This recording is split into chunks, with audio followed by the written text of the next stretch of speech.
अस्सलाम वालेकुम। आज मैं आपको एक ऐसी रेमेडी बताऊंगा जो कि आपकी क्लॉग्ड आर्टरीज़ को साफ़ कर देगी, खोल देगी, अनक्लॉग कर देगी। ये क्लॉग्ड आर्टरीज़ होता क्या है? तो खून की ऐसी नालियाँ या शरेयानें जो कि बंद हो चुकी होती हैं, जिनमें रुकावट आ जाती है या जिनमें प्लाक जम जाता है, उसे क्लॉग्ड आर्टरीज़ कहते हैं। ये प्लाक क्या होते हैं? प्लाक एक ऐसी लेयर होती है, एक ऐसी रुकावट होती है, एक ऐसा धक्का होता है या फिर एक ऐसी तख्ती होती है जो कि कैल्शियम के डिपॉज़िट होने की वजह से हो सकती है या फिर जो है वो कोलेस्ट्रॉल के डिपॉज़िट होने की वजह से हो सकती है।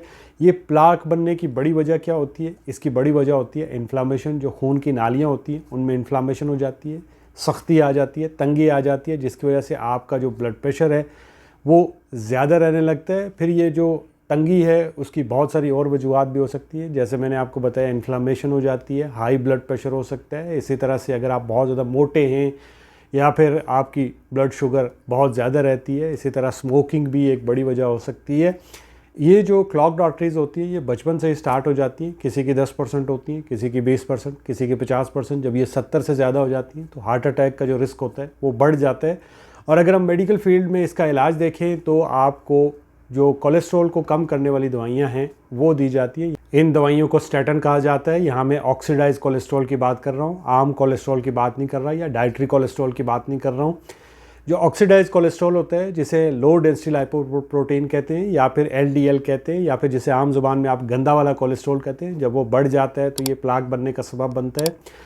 अच्छा, आपको फिर स्टैटिन पे डाल दिया जाता है और आपको ये बोला जाता है कि आपने स्टैटिन लेनी है। ये स्टैटिन जो है एट्रोवास्टैटिन, रोसोवास्टैटिन या स्टैटिन करके आती हैं। ये दवाइयाँ आपको रात को खानी होती हैं और आपको ये बोला जाता है कि जब आप ये दवाई लेंगे तो आपको 50% हार्ट अटैक होने के जो चांसेस हैं वो कम हो जाएंगे। मगर हम थोड़ा सा इसको डीपली देखें तो जो हकीकत है वो थोड़ी सी मुख्तलिफ है। मैंने कल एक स्टडी देखी जिसमें लिखा था कि 50 साल से ज़्यादा के 2000 लोगों को स्टैटिन दी गई और ये देखा गया कि इनमें हार्ट अटैक का जो रिस्क था वो 50% कम हो गया। लेकिन अगर हम इन 2000 लोगों की रेशो निकालें तो हार्डली हमें 2 से 3% मिलता है। तो हम ये कह सकते हैं कि 2 से 3% कमी आ सकती है हार्ट अटैक में इन दवाइयों के लेने से।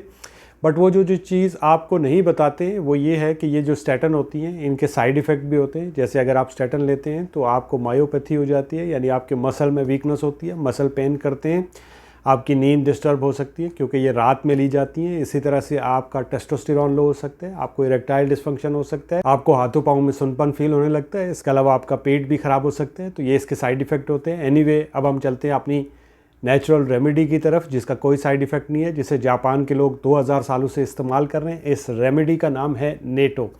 ये नेटो क्या होता है? नेटो फर्मेंटेड सोयाबीन को कहते हैं। अब सोयाबीन पाकिस्तान में भी मिल जाती हैं, बस आपने इनको लेके फर्मेंट करना है। इस नेटो के अंदर या फर्मेंटेड सोयाबीन के अंदर एक एंजाइम होता है जिसे नेटोकाइनेज कहते हैं। ये नेटोकाइनेज ब्लड क्लॉट्स को डिज़ोल्व करता है, क्लॉट्स की जो फॉर्मेशन है उसको रोक देता है। इसी तरह से जो आपकी आर्टरीज बंद हो चुकी होती है उन्हें खोल देता है और प्लाक जमने नहीं देता। एक स्टडी की गई जिसमें देखा गया कि नेटो खाने के 6 घंटे के अंदर अंदर ही थ्रोम्बोसिस में 88% कमी आई।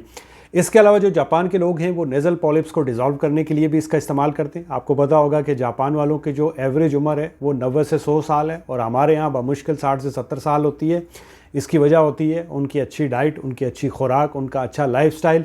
इसके अलावा ये जो नेटो होता है इसमें एंटी इन्फ्लामेटरी प्रॉपर्टीज़ होती है। ये इन्फ्लामेशन को कम करता है। जब सोजिश कम होगी खून की नाली में, आपका ब्लड प्रेशर नॉर्मल होगा।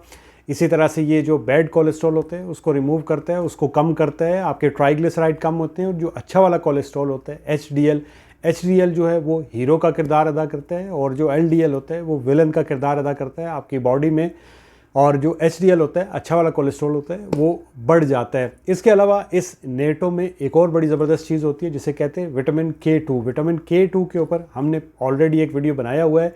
विटामिन K2 आपकी आर्टरीज में कैल्शियम को जमने नहीं देता। ये सॉफ्ट टिश्यू से कैल्शियम को निकाल के आपकी हड्डियों में ले जाता है, जिसकी वजह से आपकी आर्टरीज में प्लाक नहीं जमता। इसके अलावा भी इसके बहुत सारे फ़ायदे हैं। जैसे जब आप नेटो को फर्मेंट करते हैं तो फर्मेंटेशन का जो अमल होता है इसमें ज़िंदा बैक्टीरिया आ जाते हैं, जिसकी वजह से आपकी गट की हेल्थ अच्छी रहती है। स्पेशली जो IBS या IBD के मरीज़ होते हैं उनके लिए ये बहुत ज़बरदस्त है, बट उस पर हम फिर कभी बात करेंगे।